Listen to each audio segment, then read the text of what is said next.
आप सभी भाई-बहनों का सर्व कल्याण वृक्ष की प्रश्नोत्तर ज्ञान कक्षा में एक बार फिर स्वागत है। आज की प्रश्नोत्तर ज्ञान कक्षा में देखिए कोई प्रश्न ना होते हुए एक साधारण सी एक ज्ञान संदेश, क्योंकि आज 31 दिसंबर 2024 की अंतिम शाम भी है और कुछ ही समय में अंतिम रात होते हुए कल के ब्रह्म मुहूर्त के साथ ही एक नई सुबह, नए साल की शुरुआत आरंभ हो जाएगी। लेकिन पिछले काफ़ी वर्षों से आप और हम इन सभी स्थितियों पर अक्सर रात को, शाम को या देर रात को और कुछ अब स्थितियाँ अंतर्राष्ट्रीय स्तर पर कुछ ऐसी बनती जा रही हैं। देखिए, सभी देशों में कुछ समय का अलग-अलग अंतर होता है। लेकिन यहाँ कहीं भी देखिए नए वर्ष का जो आगमन है वो रात को 12 बज के 1 मिनट से ही समझा जाता है और घड़ियों के अनुसार ऐसा ही समझना भी होता एक जरूरी भी है। लेकिन इन सभी स्थितियों को देखिए, हम तो आध्यात्मिक ज्ञानात्मक चैनल सुधीर भाटिया फकीर में जो पिछले लगभग पौने 6 वर्षों से जो ब्रह्म मुहूर्त ज्ञान उपदेश कक्षा या शाम की भी संध्या बेला ज्ञान कक्षाओं में हम प्रकृति के 3 गुणों की गूढ़तम ज्ञान की चर्चाएं करते रहते हैं और बार बार कहते हैं, शास्त्र भी कहते हैं, तमोगुण से अच्छा रजोगुण है, रजोगुण से अच्छा सत्वगुण है। इन सभी स्थितियों पर हम एक दो बार नहीं, हजारों बार बोल चुके हैं और शास्त्र भी बार बार कहते हैं, सत्वगुण मुक्तिदायक है, रजोगुण और तमोगुण ये दोनों गुण बांधते हैं। अब देखिए, मैं भारत के बाहर की तो स्थितियों से कोई विशेष ज्ञान नहीं रखता, लेकिन भारत में अपने मेरे स्वयं के परिवार में, रिश्तेदारों में, कुछ आसपास के एक गली मोहल्ले की स्थितियों में भी, या और भी देखिए टीवी के माध्यम से, मोबाइल के माध्यम से आप समझ ही सकते हो। विशेष रूप से देखिए होटलों में कुछ बुकिंग, ये सभी स्थितियाँ देखिए मौज-मस्ती की, मनोरंजन की स्थितियाँ। और आजकल तो देखिए इन सभी स्थितियों में मादक पदार्थों का प्रचलन दिन-प्रतिदिन बढ़ता जा रहा है। तो ये सभी स्थितियाँ आपको हमें किस दिशा की ओर ले जा रही हैं, इन पर मनुष्य चिंतन नहीं करता। हालाँकि देखिए आज शाम को कुछ वीडियो अन्य प्रसारित होनी थी, लेकिन मेरे मन में कुछ आया। हो सकता है आज के शब्द एक साधारण मनुष्य को, विशेष रूप से राजसी मनुष्यों को, देखिए तामसी मनुष्य तो कभी सुनते ही नहीं। राजसी मनुष्य मन लगा के भी कभी-कभी सुन लेते हैं, लेकिन अक्सर राजसी मनुष्यों का सत्संग सत्संग हो, ज्ञान में स्थितियाँ कुछ आधी अधूरी ही होती है। देखिए इस सच्चाई को जब तक आप और हम स्वीकार नहीं करते, तो फिर आपकी हमारी जो कमजोरियां हैं, कमियां हैं, देखिए शास्त्र बार-बार कहते हैं, मनुष्य जीवन के अवसर का सदुपयोग करो। सदुपयोग का मतलब आपके हमारे जीवन में सतोगुण की स्थितियां विशेष स्तर पर विकसित होनी चाहिए, बढ़नी चाहिए।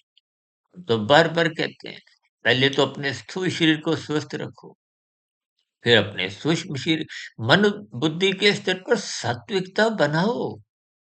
ये बिना सत्संग के संभव नहीं है। ये खेल तमाशे, मौज मस्ती, ये रंग रलियों की स्थितियां, इन सभी स्थितियों में रहते हुए आपका हमारा जीवन सात्विक हो ही नहीं सकता।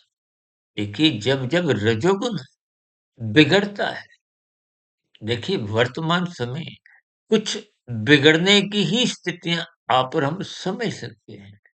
अगर बिगड़ने की ही स्थितियां नहीं होती, तो हो सकता है आज की ये सर्व कल्याण वृक्ष की प्रश्नोत्तर ज्ञान कक्षा में इस विषय को उठाने की हम हिम्मत ही नहीं करते। देखिए, मैं परमात्मा की प्रेरणा से, गुरुओं के आशीर्वाद से इन सभी स्थितियों को ज्ञानपूर्वक सरल शब्दों में समझाने का एक प्रयास करता हूँ, ताकि हमारे आपके जीवन में देखिए बदलाव आए। हम तो देखिए लगभग देखिए संसार में हैप्पी न्यू ईयर, नया वर्ष मुबारक हो, पहले तो देखिए ग्रीटिंग कार्ड बहुत प्रचलन में थे। अब क्योंकि देखिए इंटरनेट का ज़माना है, तो अब वो सभी स्थितियाँ बहुत पीछे रह गई। अब जो वर्तमान स्थितियाँ हैं, उस इंटरनेट की स्थितियों में देखिए विशेष संदेश की स्थितियाँ, बातचीत की स्थितियाँ, उनमें बहुत अधिक वृद्धि एक सात्विक दृष्टिकोण से भी आप मान सकते हो। लेकिन मनुष्य इन सभी उपलब्धियों को राजसी स्थितियों में या तामसी स्थितियों में ही इस्तेमाल कर। अब भाई-बहनों को हो सकता है ध्यान हो, एक बार हमारा संध्या बेला ज्ञान कक्षा में वीडियो प्रसारित हुआ था, मोबाइल एक खिलौना। खिलौना का अभिप्राय राजसी और तामसी स्थितियों से लिया जाता है। हालाँकि हम तो देखिए मोबाइल का सदुपयोग करते हुए ज्ञानवर्धक स्थितियों को विशेष स्तर पर उठाते रहते हैं। देखिए नया वर्ष कोई अलग स्थिति नहीं है, मात्र देखिए कैलेंडर में, आपके मोबाइल में मात्र कुछ अंकों की स्थितियाँ बदलती हैं। 2024 की जगह 2025 दिखाई देगा और कुछ स्थितियाँ बदलती नहीं हैं। देखिए बहुत ही एक व्यवहारिक स्थितियाँ हैं।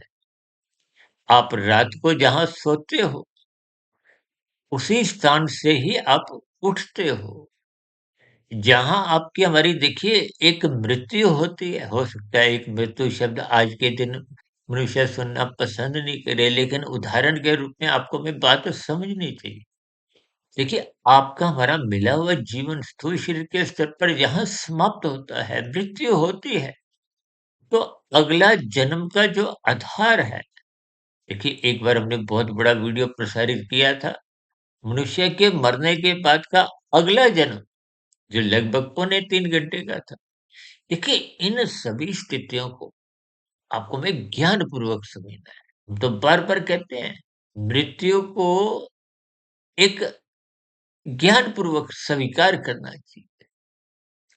देखिए, जब हम जन्म को बहुत ही उमंग-उल्लास से मनाते हैं, देखिए माता के गर्भ में जो जन्म की स्थितियाँ हैं, वो तो प्रथम कोशिका के साथ जब सूक्ष्म शरीर, कारण शरीर, आत्मा और परमात्मा का प्रवेश होता है, उस क्षण विशेष को देखिए जन्म। हालाँकि स्थूल रूप से तो देखिए जब 9 माह 9 दिन की स्थिति के बाद या स्थूल रूप से जब शिशु माता के गर्भ से बाहर आने की स्थिति में होता है, उसको ही हम जन्मदिन कहते हैं। उसी के आधार पे ही आजकल तो देखिए जन्मपत्रियाँ बनती हैं। लेकिन तकनीकी रूप से इन सभी स्थितियों को ज्ञानपूर्वक हमें समझना है। यानी कि आपका हमारा अगला जो एक सुबह है, जो 2025 की हो या रात के 12 बजे के बाद की, वो तो देखिए घड़ियों की स्थिति है। अन्यथा सूर्य उगने के साथ ही एक नई सुबह का, एक नए दिन का, अब नया दिन क्योंकि नव वर्ष का है, 2025 सन का है, तो इसलिए नई सूर्य किरण के साथ ही वो स्थिति समझी जानी चाहिए। अब रात को 12 बज के 1 मिनट की स्थिति की देखिए, आप और हम भले ही स्थितियों को समझ जाएँ, लेकिन क्योंकि शाम को सूर्य के ढलते ही तमोगुण की स्थितियाँ, अज्ञानता की स्थितियाँ, मोहनात्मक स्थितियाँ अपना स्थान लेने लगती हैं। ये मोहनात्मक स्थितियों को आपको मैं विषय भोगों से ज्ञानपूर्वक बचते हुए शास्त्रों में नींद लेना, देखिए नींद लेना तो आपके पूरे जीवन की एक आवश्यकता है। आराम स्थूल शरीर के स्तर पर होता है। देखिए आप और हम जब बिस्तर पे लेट जाते हैं, तो वो आरामदायक स्थितियाँ होती हैं, वो स्थूल शरीर के स्तर पर होती हैं। जब तक मन विचारों में खोया रहता है, या चिंताओं में खोया रहता है, तब तक नींद नहीं आती। तो नींद की भी अलग-अलग स्थिति आज हमारा विषय नहीं है। आज हमारा विषय केवल इतना ही है कि हम यथार्थ स्थितियों से अपने आप को परिचित करवाएँ कि भले ही देखिए शुभ कामना संदेश भेजना और बात रखना अच्छी बात है। मैं भी इन सभी स्थितियों में संलग्न रहता हूँ। मेरे भी अलग-अलग प्लेटफ़ॉर्म पे देखिए नववर्ष के ज्ञान संदेश जाने आरंभ हो जाएँगे। लेकिन इन सभी स्थितियों को आपको में सात्विक भाव से स्वीकार करना चाहिए, ब्रह्म मुहूर्त में उठना चाहिए। अब रात को जब कोई मनुष्य देखिए 12 बजे, 1 बजे, 2-2 बजे तक मौज-मस्ती की स्थितियों के बाद जब सोते हैं, तो नव वर्ष अपने आप में देखिए वो देखिए जल पीने के लिए मुझे थोड़ा बीच में ब्रेक लेना पड़ा। देखिए, जब तक आप अपने जीवन की स्थितियों को ज्ञानपूर्वक नहीं समझे, जब रात को आप और हम देखिए देरी से सोते हैं, कभी-कभी देखिए मेरे जीवन में भी देखिए कुछ एक रिश्तेदारी में या कहीं कुछ ऐसी आवश्यकता हो जाती है किसी समारोह में, रात को आते-आते 12-1 बज जाते हैं। जबकि मेरा तो देखिए मैं अक्सर इस बात पर बार-बार जोर देकर कहता हूँ कि मैं लगभग 1 डेढ़ 2 ढाई बजे तक उठने का मेरा एक स्वभाव सा है। क्योंकि मेरी ये सभी ज्ञानमय स्थितियाँ तभी बन पाती हैं, इनमें समय लग तो कभी-कभी मैं भी देखिए सोने में लेट हो जाता हूँ। कुछ परिस्थितियाँ कभी-कभी ऐसी बन जाती हैं, जिनको हम रोक नहीं पाते। लेकिन फिर भी एक साधारण परिस्थितियों में को अपने मिले हुए जीवन का सदुपयोग करना। देखिए जब आप रात को 12 बजे, 1 बजे, 2-2 बजे तक जागोगे, कि देखिए उस समय विशेष में तमोगुण की स्थिति है। कभी-कभी कुछ भाई-बंधु मेरे पे भी प्रश्न रख देते हैं कि जब आप जग जाते हो तो उस समय तो घोर तमोगुण होता है। इसमें कोई दो राय नहीं है। देखिए बाहरी तल पर अलग स्थितियाँ होती हैं। एक बार हमने ब्रह्म मुहूर्त ज्ञान उपदेश कक्षा में वीडियो प्रसारित किया था। ब्रह्म मुहूर्त 2 घंटे 40 मिनट, ब्रह्म मुहूर्त 8 घंटे, ब्रह्म मुहूर्त 24 घंटे। इसका अभिप्राय क्या है? देखिए मायातीत महापुरुषों का तो ब्रह्म मुहूर्त चौबीसों घंटे बना रहता है। ब्रह्म मुहूर्त का मतलब जब आपकी परमात्मा से एक नज़दीकियाँ बनी होती हैं और यही स्थितियाँ यदि आप ब्रह्म मुहूर्त में उठते नहीं हो, देखिए जब आप रात को देरी तक जगोगे तो ब्रह्म मुहूर्त समय विशेष में उठना संभव नहीं होता। क्योंकि नींद लेना आपके हमारे शरीर की एक आवश्यकता है, लेना आवश्यक है, जैसे भोजन चाहिए, ऐसे नींद भी चाहिए। यानी कि कुल मिलाकर को हमें अपने मिले हुए जीवन पर थोड़ा चिंतन करना है कि देखिए इतने ही वर्ष ये तो नव वर्ष तो एक साधारण सी परिस्थिति है। यूँ तो देखिए आप जब ये नवंबर का महीना समाप्त हुआ था, तो दिसंबर का महीना आ गया था। तो हैप्पी दिसंबर डे तो एक साधारण परिस्थितियों में नहीं बोला जाता। देखिए ना, ये जो साप्ताहिक दिन है, सोमवार, मंगलवार, बुध, वीर, शुक्र, शनि, इतवार, फिर सोमवार, ये तो प्रकृति की एक अंतहीन प्रक्रिया है। तमोगुण के बाद सतोगुण आता है। सतोगुण फिर समाप्त होते ही फिर रजोगुण आ जाता है। देखिए रजोगुण की स्थितियों को आप संसार की गतिविधियों से ही शर्म छोड़ते ही देखिए मेरा तो व्यक्तिगत ऐसा मानना है कि जब तक आप जगते हो वो सब राजसी स्थितियां हैं। जब आप सो जाते हो तो वो आपकी एक तामसी स्थिति है और सोने के बाद जब आप उठते हो तो उठने के बाद आरंभिक स्थितियां सबकी ही चाहे कोई तामसी स्वभाव का हो, कोई राजसी स्वभाव का हो, उनकी भी जब उठने के बाद की जो एक आरंभिक शुरुआत होती है, वो एक सात्विक ही होती है। क्योंकि शरीर के उठने के बाद ही सर्वप्रथम बुद्धि जगती है और बुद्धि एक ज्ञानपूर्वक स्थिति है। ये अलग बात है कि देखिए बुद्धि को आज हमने राजसी बना लिया है, तामसी भी बना लिया है। अब तामसी बुद्धि बनने से तो देखिए कानून का भी उल्लंघन होता रहता है, भले ही आप और हम पकड़े जाएँ या नहीं। लेकिन देखिए यहाँ की कानून व्यवस्था से यदि आप बच जाते हो तो प्रकृति की व्यवस्था में आप पकड़ लिए जाते हो। क्योंकि प्रकृति का कर्मफल सिद्धांत सभी मनुष्यों पे लागू है।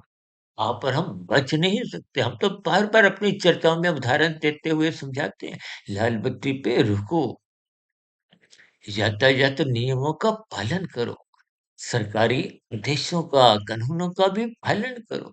ये हम सबके हित के लिए है। यदि नहीं पालन करते, यहाँ दंड मिलता है तो ठीक, नहीं मिलता तो परमात्मा की व्यवस्था में दंड मिलना निश्चित है।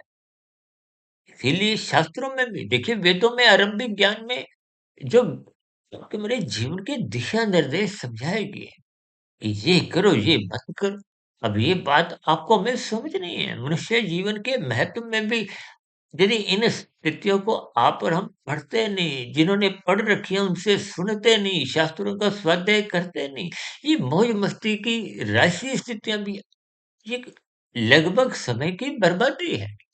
और रजोगुण की प्राप्ति के लिए ही यदि मनुष्य तमोगुण में गिरता है, निषेधात्मक कानून का पालन करता, यानी कि कानून का उल्लंघन करता है, शास्त्र विरुद्ध भी जो निषेध स्थितियाँ समझाई गई हैं। अब भागवत पुराण में तो स्पष्ट शब्दों में धूर्त कीड़ा, मद्यपान, स्त्री संग, हिंसा और अनैतिक कार्यों से कमाया गया धन, ये तामसी स्थितियाँ हैं।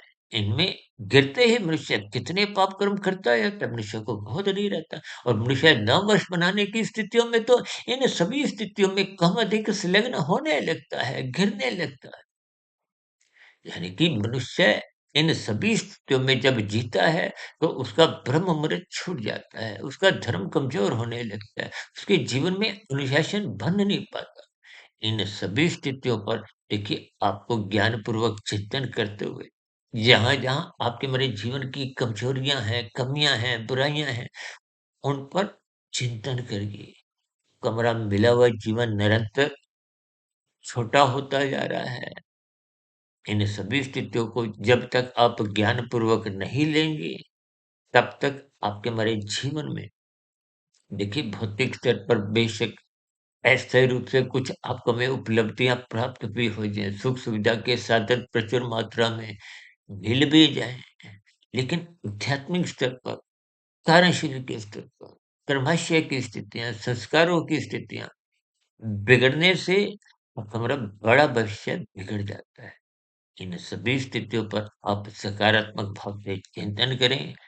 नव वर्ष हम सभी भाई-बहनों के जीवन में सात्विक भाव उत्पन्न करे, सत्संग की स्थितियों से आप और हम जुड़ें, गुरु के प्रवचनों को आदरपूर्वक सुनें, शास्त्रों का स्वाध्याय करें, ब्रह्म मुहूर्त में उठने का आप प्रयास कीजिए। निश्चित रूप से ये सब लाभदायक स्थिति है कि शास्त्र ही बार-बार कहते हैं, सत्वगुण का संग करो, वो मुक्तिदायक स्थिति है।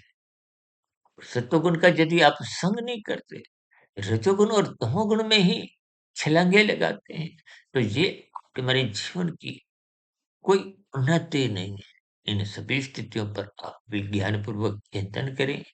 नव वर्ष 2025 आपके लिए, आपके परिवार के सदस्यों के लिए, आपके मित्रों के लिए, आपके रिश्तेदारों के लिए, यानी कि संपूर्ण मानव जाति को मैं अपनी ओर से एक बहुत-बहुत शुभकामनाएँ देता हूँ और इन सभी स्थितियों के साथ ही आज की वीडियो को अब यहीं विश्राम देते हैं।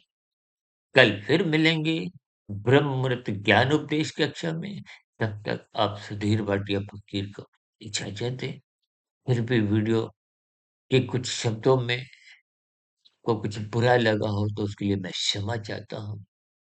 लेकिन इन सभी स्थितियों पर यदि आपके मन में कोई प्रश्न उठ रहे हों, कहीं कोई मेरी कही गई बातें आपको तर्कसंगत सही नहीं लगी हों, या कही गई बातों पर आपकी किसी भी प्रकार की कोई आपत्ति हो, शिकायत हो, तो आपके प्रश्नों का, सुझावों का और शिकायतों का नीचे दिए गए कमेंट्स बॉक्स पर सदा ही स्वागत। चर्चा विशेष को ध्यानपूर्वक, धैर्यपूर्वक, गंभीरतापूर्वक सुनने के लिए आप सभी भाई-बहनों का बहुत-बहुत धन्यवाद।